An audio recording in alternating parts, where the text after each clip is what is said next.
February 19th, 2001 is the day that our Abigail passed away. About 7 o'clock in the evening, we were reading books, and Abigail said she didn't feel well.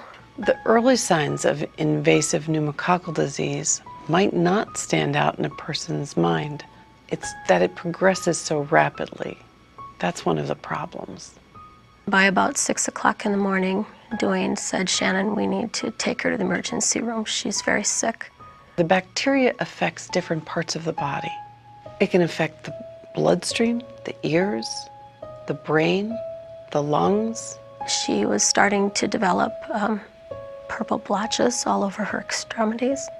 Invasive pneumococcal disease causes acute illness, like meningitis and pneumonia, but it can also lead to long-term problems, like brain damage and deafness. We went into the emergency room and they started calling code red. So they knew that she was dying. Our daughter was 2 weeks shy of her 6th birthday. My name is Samantha Bennett. I was born in Pensacola, Florida. I'm 34 years old. I'll be 35 in 2 weeks. My mom's from a very large family. She's got 11 brothers and sisters. She was 17, had me when she was 18. She was very young. Part of the reason I am who I am today is because my mom was from such a large family that really nurtured me. I was a single mother. I worked part-time at the Navy base. Samantha was born February 26, 1976. We weighed 8 pounds, 9 ounces. Beautiful baby. Just a healthy, happy baby. Never had an ear infection. Really never got sick. The things that I remember from being little is that my grandmother would introduce me. This is Samantha. She was the one that was sick, and I can remember that throughout my life, my family introducing me as the one that was sick. The day before Samantha got sick, we had Samantha's picture taken.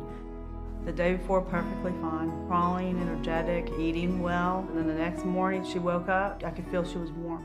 I went to work, and when I came home, my sister said, "Samantha doesn't look good, she's really hot." It was only gone about 2 hours. So from the time that I left for work and came back, it seemed like she deteriorated. I just took one look at her and said, "Oh my gosh, we need to take her to the emergency room."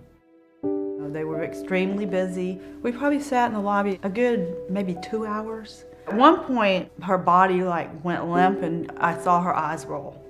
And I told my sister, she's gonna die right here in the lobby. Suddenly, this little spiral type bruise was on her arm. So I took her to the intensive care unit. The first doctor that saw her immediately recognized she had meningitis. And he said, "Your baby is very sick, and she's almost black." She was probably 3 times the size of what she started out. Just a roller coaster to, one day she would be fine, the next day an infection would set in. She lost all the toes on her right foot and a small toe on her left foot, the 2 fingertips on her right hand, some fingertips on her left hand, part of her nose and part of her lip. Samantha had a number of subsequent skin grafts to reconstructive surgery. It's not something that ended, after 6 months when she came home from the hospital.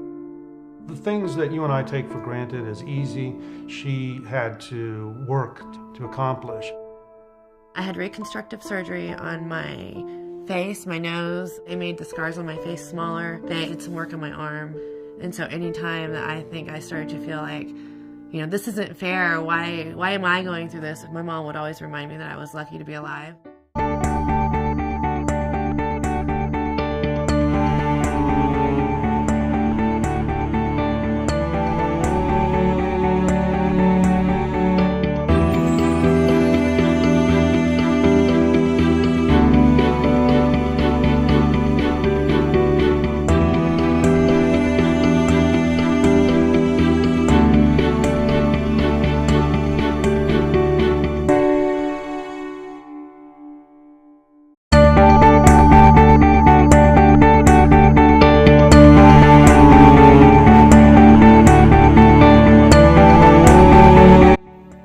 Congratulations, Representative Landis, on this well-deserved award.